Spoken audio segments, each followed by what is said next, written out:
Bienvenidos a Bienestar, Salud y la Gente, un nuevo estilo de vida. Y hoy estamos con Catalina Alvar Díaz. ¿Cómo estás? Hola Mari, ¿cómo estás? Hola a todos. Muy bien. Qué tema, ¿no? Temazo, sí. El síndrome de la vida ocupada. Así es un síndrome que hoy toma diversas formas, ¿no? Porque, bueno, antes quizás eras más basado en la cultura del rendimiento, del hacer. Hoy incluso se agrega el sanar. Hay que ocuparse de sanar, de hacer un montón de terapias, de estar en forma, de alimentarse bien, de ser buen hijo, buena madre, buen hermano, buen amigo. Hay que ocuparse demasiado de todo, ¿no? De distintas áreas, que bueno, bienvenido sea que le estemos dando entidad y que le estemos dando un lugar en nuestra vida, pero así todo en estas áreas también esta cultura del rendimiento y las exigencias también se filtran de maneras muy sutiles que tenemos que aprender a reconocer y a entrar en nuestro propio ritmo, ¿no? Y te escucho y es esto, ¿no? Es como que es un montón, porque es todo lo que ya teníamos de la cultura del rendimiento, agregarle todos los suplementos, todas las horas de actividad física que hay que hacer, la alimentación sana, ¿no? Y los cuidados estéticos, del skincare, sí, es un montón. ¿Por dónde empiezo? Sí, ¿no? Vamos a vivir muchos años más seguro que las generaciones pasadas. Sí. ¿Y esta sobreinformación? ¿Cómo? Esta sí, sobreinformación que tenemos. Sí, esto nos lleva también a que el síndrome se desarrolle, digamos. Hay mucha información, así es. Hay un exceso de información, estamos constantemente expuestos a estímulos de las redes. Bueno, creo que eso no es una novedad, ya todos lo sabemos. Y por ahí creemos que el único descanso es acostarnos en la cama. Y tenemos distintas maneras de acostarnos en la cama, de acuerdo a cómo somos cada uno. Desde un camino de autoconocimiento he descubierto distintas herramientas que nos permiten reconocer que funcionamos de una manera única, tanto para activarnos como para poder entrar en estados de calma. Entonces, yo siempre que escucho el famoso descansa en paz, cuando alguien fallece, digo, ¿por qué no lo aplicamos en la vida? ¿No? ¿Por qué tenemos que traerlo para después? Qué bárbaro, ¿no? Y pienso, ¿cuáles son los factores, ¿no? ¿Cuál es la conducta que tiene el síndrome ¿no? Para poder reconocer que estamos teniendo esta conducta. Bueno, el estrés es muy característico de este síndrome, de necesitar ser productivos todo el tiempo. Si descansan, las personas dicen, no hice nada productivo, y eso muestra una dificultad para conectar con la soledad. Hay como mucho miedo a la soledad atrás de este estar ocupados todo el tiempo. Que hay una gran diferencia entre soledad y solitud, ¿no?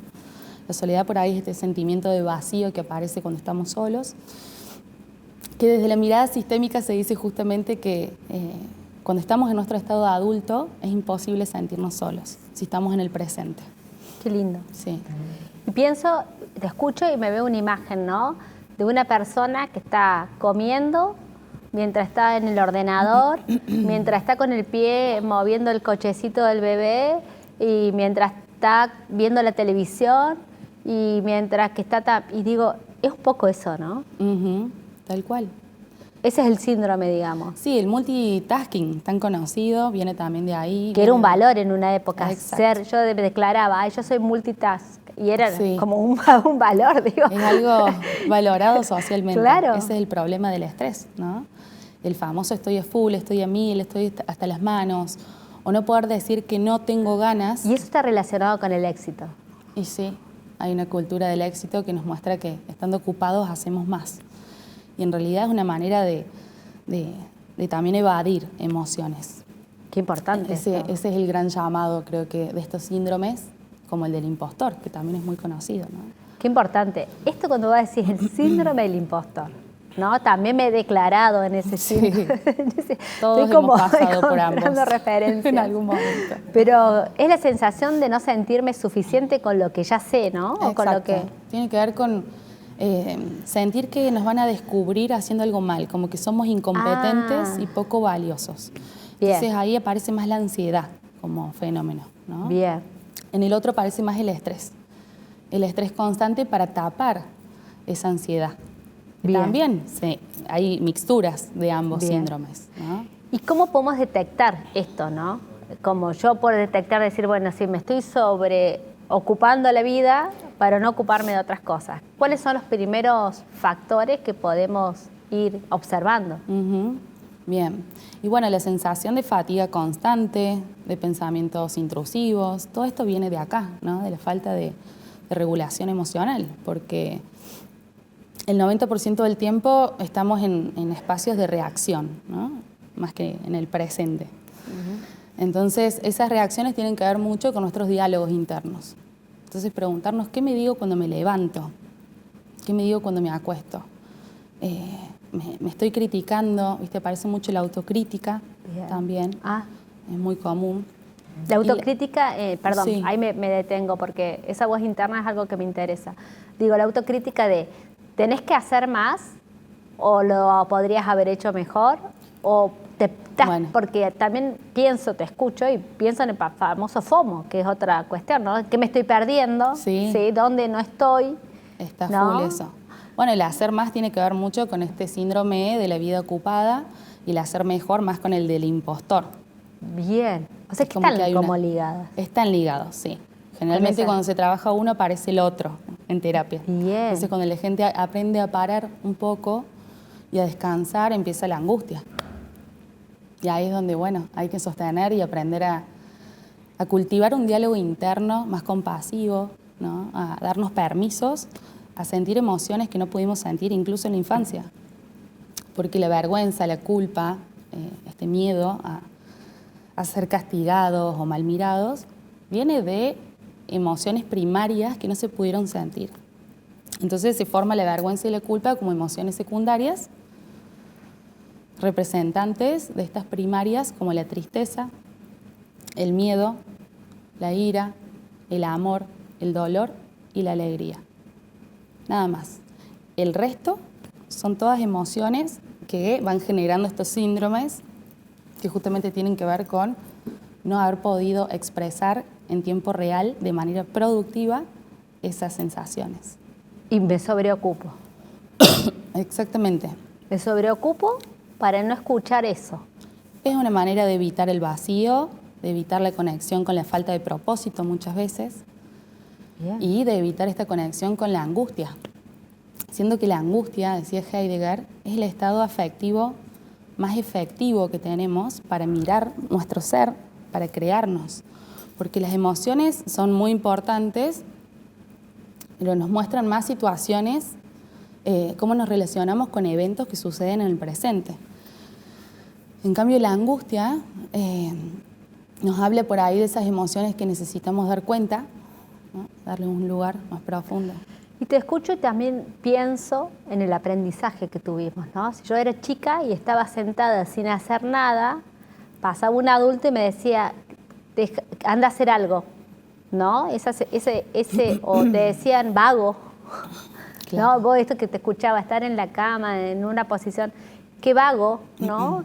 Entonces digo, también hay un sistema de creencia, ¿no? Que si yo estoy en esa calma, tengo un montón por las cuestiones que me han criado, ¿no?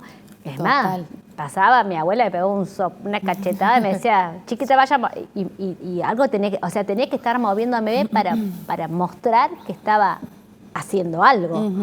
Totalmente. Digo, este aprendizaje también, ¿no? Que si estábamos quietos éramos vagos.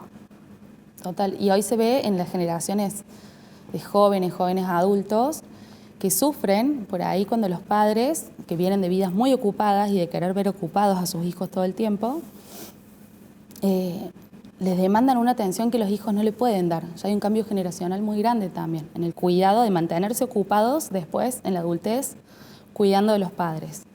Y los padres tienen que aprender a desocuparse y a evitar también su jubilación, su vejez con otro deleite, ¿no? Con poder disfrutar también de estar en el presente. Entonces es un aprendizaje transgeneracional que estamos viviendo todos al mismo tiempo.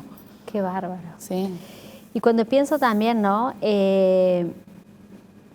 Cuando vos hablas de lo sistémico, ¿no? ¿Qué nos trae esto, ¿no? De este síndrome de la vida ocupada en esto sistémico también. Bueno, desde la mirada sistémica suele venir de justamente infancias donde sentimos sobrecargas, quizás, en algunos roles. Entonces después se siente de que nunca es suficiente, que nunca alcanza, ¿no? Porque se estaban ocupando justamente roles que no eran adecuados para solucionar ciertas cuestiones. Ah, qué importante. Entonces ahí se van internalizando estos diálogos internos desde muy chicos. Estas creencias, si bien las que escuchamos en nuestra familia, como vos mencionás, dichos populares de la familia, como también creencias que surgen de gestos hasta paraverbales, ¿no? De miradas en la mesa, de dale, hace algo. Ocúpate. Sí. Y responder a eso con una acción a lo mejor ni querida ni inducida, digamos, ¿no? Y eso que vos hablás, estamos inducidos todo el tiempo a estar dando respuestas, ¿no? A estar sobreocupado sobre la afuera. Totalmente. ¿Y esto cómo nos afecta también a nuestra vida física y a nuestra vida emocional? Inmensamente. En nuestra vida física se ve mucho problemas gástricos, migrañas. El famoso síndrome del intestino irritable. Exacto. Sí. Sí, hay muchísimo de eso. Bueno, dificultad para dormir, trastornos del sueño. Trastorno muy del común, sueño, sí. Muy, muy común. Contracturas musculares. Bueno, síntomas de estrés y ansiedad. Contracturas, claro. Sí, y a mí me preocupa mucho en este momento porque digo, con estos avances de la tecnología, estamos yendo hacia una vida donde cada vez vamos a trabajar menos y donde va a ser necesario desocuparnos. Entonces, algunos dicen que dentro de unos años se viene otra pandemia, 2050, que tiene que ver con la depresión. Entonces, necesitamos ocuparnos ahora del estrés y la ansiedad para poder prevenir esto. Y es algo que desde ya me importa que lo podamos ver, que lo podamos conversar y que podamos desarrollar el autoconocimiento, ¿no? El poder sentirnos productivos no es necesariamente desde el hacer. Podemos producir sentido simplemente estando meditando, estando tranquilos. Creemos que los resultados son los que indican nuestra productividad y hay una amnesia de logro inmensa en la sociedad, ¿no? Qué profundo esto. Sí, ¿no? Como para que lo pensemos y lo reflexionemos también a esto. De todas formas, ahora en el próximo bloque vamos a seguir hablando de este tema y me vas a contar también un poco del diseño humano. Dale. Para poder también acompañar, ¿no? Sí. Estos procesos. Gracias. Bueno, gracias, Katy. En el próximo bloque seguimos con más bienestar, salud y la gente.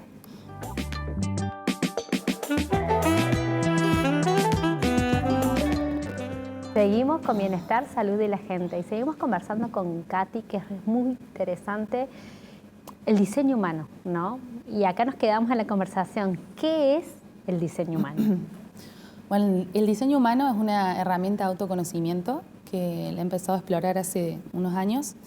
Estos 2 últimos años la empecé a aplicar mucho en mi vida personal y también para conocer a mi entorno, a mi familia, pareja, amigos. Y de a poquito lo fui arrimando al consultorio como una propuesta y empecé a ver que se alineaban historias clínicas, sensaciones, fenómenos que vivían las personas con esto que propone el diseño humano. ¿Qué propone? Conocer cuál es nuestra carta de nuestro diseño biológico y astrológico, cómo impactan en nuestra manera de funcionar energéticamente. Es decir, es conocer nuestro mapa energético. Que, por ejemplo, yo tengo una manera de explicarlo un poco más sencilla. Si hablamos del cine, tenemos distintos roles para hacer una película. El rol del productor, ¿sí? Que vendría a ser el tipo de diseño humano que se llama manifestador, ¿sí? Que es una persona que necesita inspiración, es el típico que viaja, hace viajes, busca estar ahí en contacto con distintas culturas, con distintos estímulos, y de esa manera, inspirándose, de repente puede crear una gran obra y correr carreras como de 100 metros de alta velocidad. Son el 10% de la población, ¿sí? Entonces, Manifestadores. El manifestador, exactamente. Es muy importante la paz, estar en paz para el manifestador para poder ser creativo, ¿sí? Bien. Porque yo soy ese tipo áurico, somos como muy llamados muy demandados externamente Y bueno, necesitamos también saber decir que no, tener nuestros espacios de soledad. Hay ciertos tipos de descanso que son importantes. Después de grandes actividades intensas, un buen descanso, ¿no? Pero podemos 3 días seguidos trabajar a full y después necesitamos descansar por lo menos 3, 4 días para poder continuar, ¿sí? Yo he notado que en mi vida laboral, cuando descubrí esto, había un ritmo diferente al resto. Qué bien. Había una forma, claro, notaba una alta productividad en ciertos periodos de tiempo y después necesitaba un gran descanso. Después tenemos lo que sería el director de cine, que son los proyectores, que son personas que vienen a guiar a los otros, ¿sí? Son muy perceptivos y procesan mentalmente las necesidades de los demás, pueden reconocer cómo se sienten, cuáles son sus habilidades, sus atributos. Son muy buenos líderes. Pero ¿qué pasa? He notado en pacientes que son proyectores que están muy cansados porque se ponen a trabajar 9 horas al día y en realidad necesitan trabajar máximo 4 horas al día los proyectores. Y deben respetar su descanso regularmente durante el día, incluso sin estar cansados. Ah, mira, ¿no? qué bien, qué importante. Sí, el descanso físico es muy importante en ellos, también el descanso social y mental, o sea, por todo lo que procesan de los otros. Son esas personas que tienen como, bueno, se dice un aura permeable, que generan mucha confianza y demás, pero bueno, al mismo tiempo vos los ves tranquilos, pero ellos están observando todo, ¿sí? Bien. Después tenemos los generadores, que es el 70% de la población.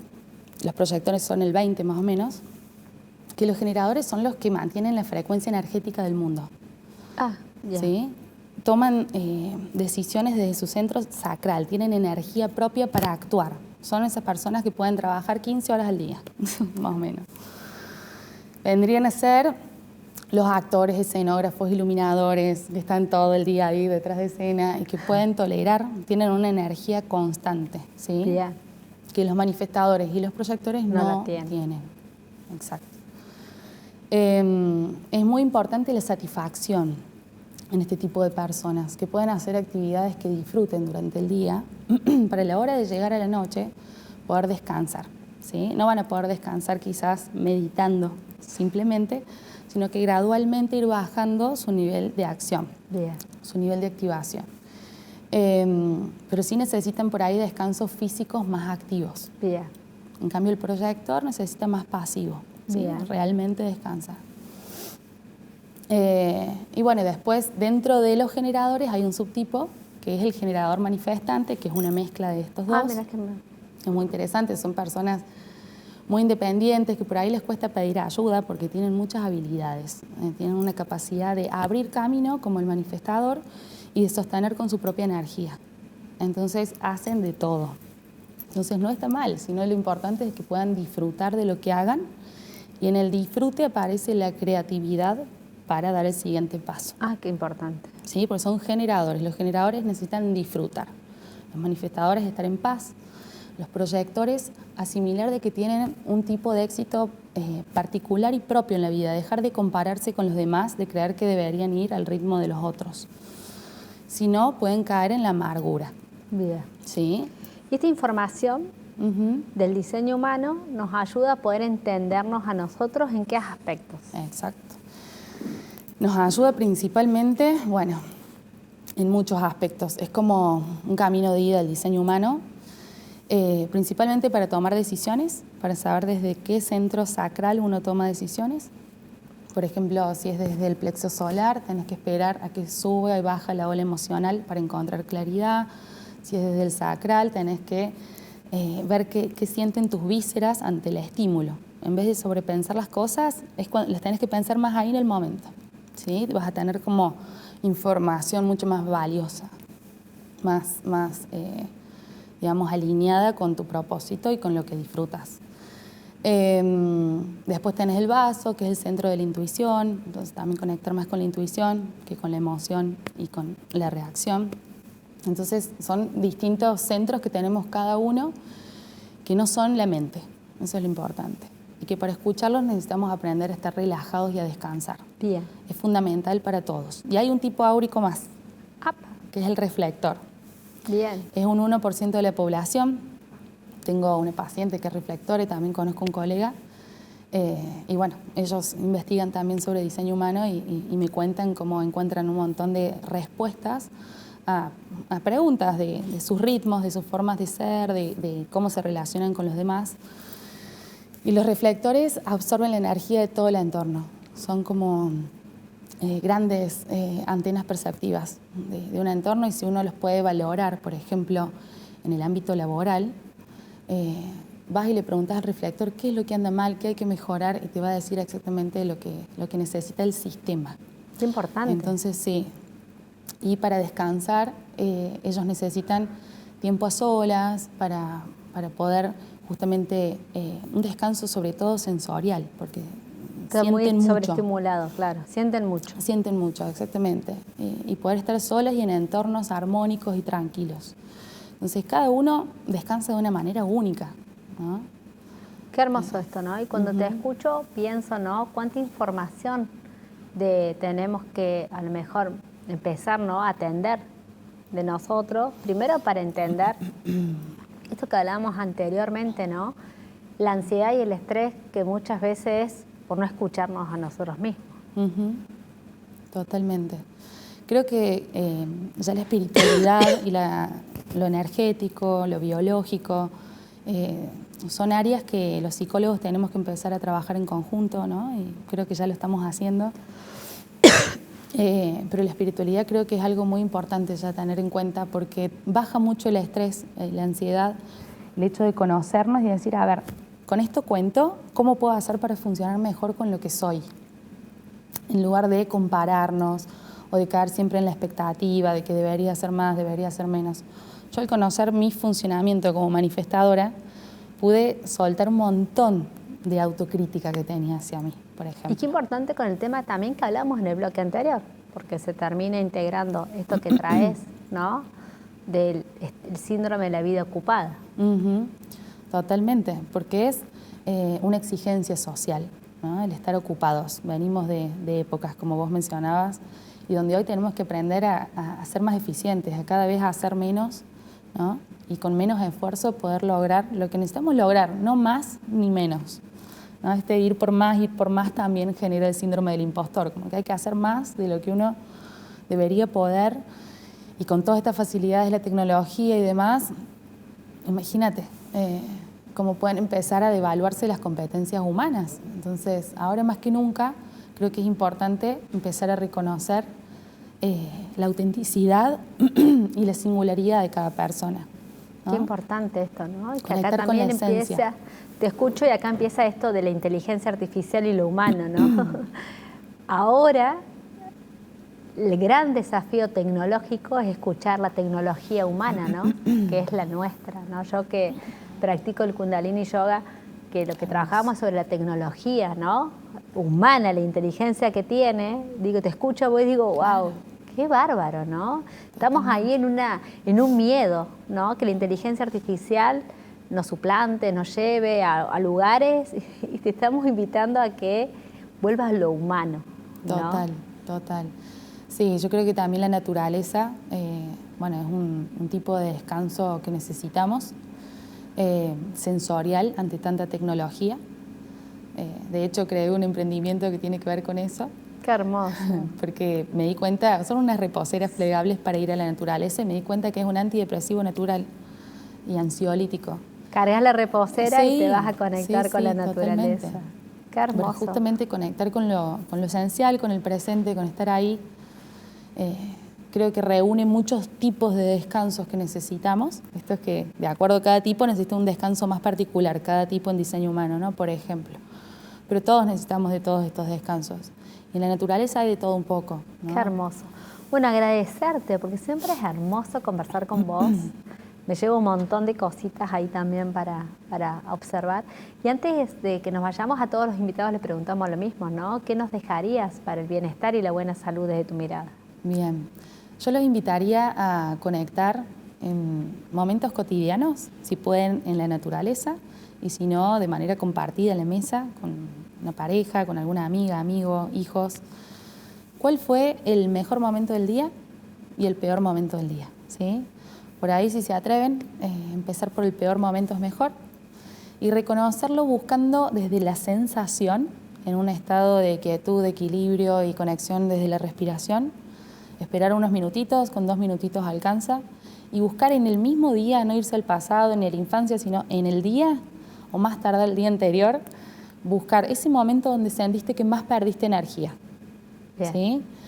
Escribirlo y registrar, ponerle un título a la situación, sin ampliar en la situación. Si queremos ampliar, nos frenamos. ¿Sí? Entonces, reconocernos en ese momento cómo era nuestra expresión facial, qué sensación había, qué emoción, ¿sí? En qué parte del cuerpo y cuál era la mayor preocupación. Esta mayor preocupación tiene que ser ridícula, exagerada, y buscarla con esa consigna, anotarla. Y después de eso vamos a buscar el mejor momento del día, que es el momento donde más ahorramos energía. El peor momento es donde más perdimos energía, ¿sí? Vamos a hacer lo mismo y buscar cuál es la clave en ese momento para que ese momento sea así. Y vamos a encontrarnos con muchas sorpresas, porque muchas veces el cansancio y este síndrome de la vida ocupada viene justamente de no estar conscientes de estos momentos donde podemos estar drenándonos, que quizás son momentos inadvertidos, ¿no? Cuando te levantaste y miraste la cocina, dijiste otra vez, no lavé los platos y cómo te trataste. Como también los mejores momentos donde más ahorramos energía y revitalizamos nuestro combustible vital, pueden ser momentos insignificativos que no le prestamos atención con la mente. Bueno, gracias. Hermoso lo que nos regalás, así que ponerlo en práctica. Gracias. Y la semana que viene seguimos con más bienestar, salud y la gente. Gracias, Katy. Gracias a ustedes.